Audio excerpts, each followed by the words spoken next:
Hello, friends, colleagues, and followers. Welcome to another Walk and Talk. Earlier today, I was listening to an interview of Howard Stern of the great Peter Frampton.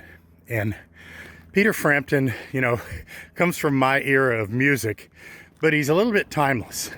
And what they were talking about, here comes one of my neighbors, what they were talking about was that the diversity back in the day that they put into music to try and get the right sound is what actually elevated it. And I realized that there's a phrase that we tend to use that maybe we overuse the phrase and we need to rethink using that. And that's a rising tide lifts all boats. Now, I'm an ex-Navy guy.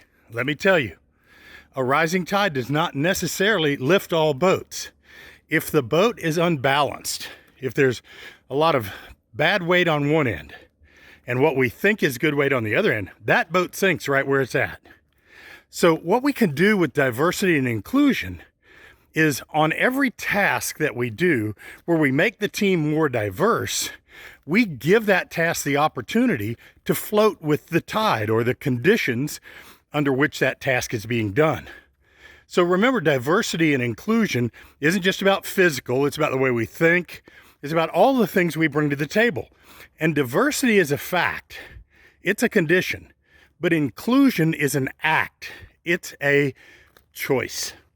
So again, instead of thinking a rising tide lifts all boats, let's make sure that we balance the boat well so that it not only floats, but excels even when the tide isn't moving with us, even when the waves are strong.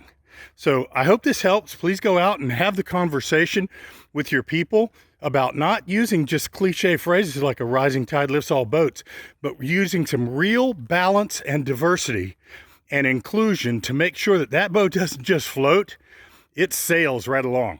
So I hope this helps and have a great day.